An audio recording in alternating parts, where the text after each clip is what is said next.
Assalamu alaikum, урматтуу мекендештер, урматтуу кыргыз элим, буюрса мынакей биз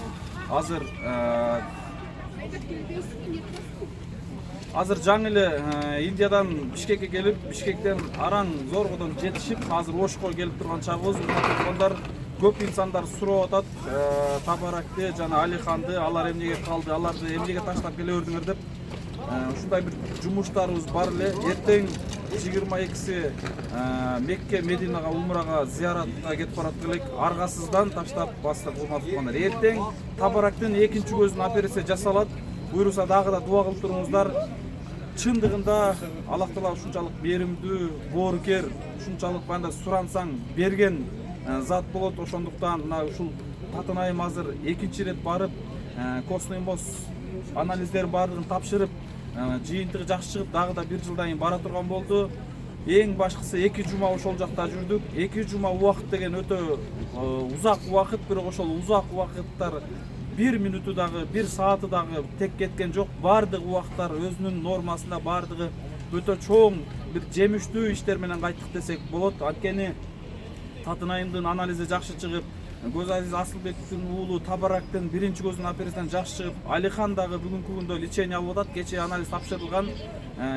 Дагы да 1-2 жума лечение алгандан кийин дагы да анализ тапшырылат.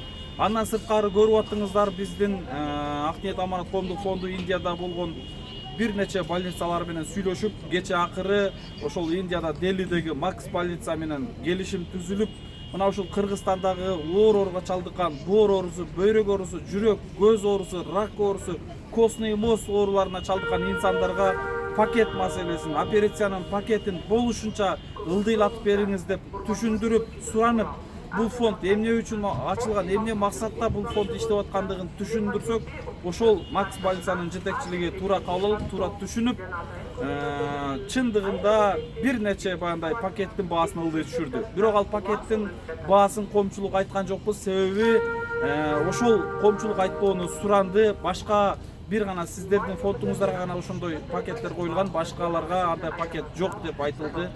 Урматтуу туугандар, эң башкысы сиздер дуа кылып туруңуздар, сиздер жардам берип турдуңуздар, сиздер колдоп турдуңуздар, жакшы сөз айтып турдуңуздар. Баардыгыңыздарга терең ыраазычылыгыбызды билдиребиз. Мына ыйлап айтып, ыйлап рахмат айтып аттыңыздар. Ыйлап Асылбекке сабырдуулук айтып, жакшы каалоо тилек айтып, дуа берип аттыңыздар.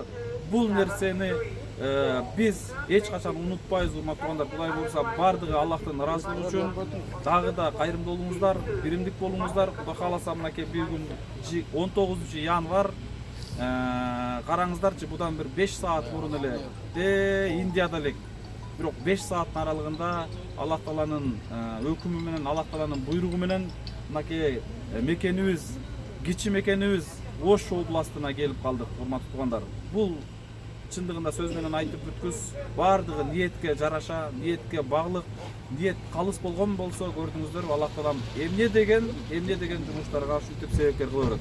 Баарыңыздарга чоң рахмат. Андан эмес эртең дагы дуа кылып туруңуздар. Асылбектин баласын мен эртең түзмө-түз врачтар менен сүйлөшүп, жана ошол жакта биздин котормочулар менен сүйлөшүп, мен операцияга киргенден баштап чыкканга чейин кабар алып турам. Кудай кааласа, кыжалат болбоңуздар, сарсана болбоңуздар.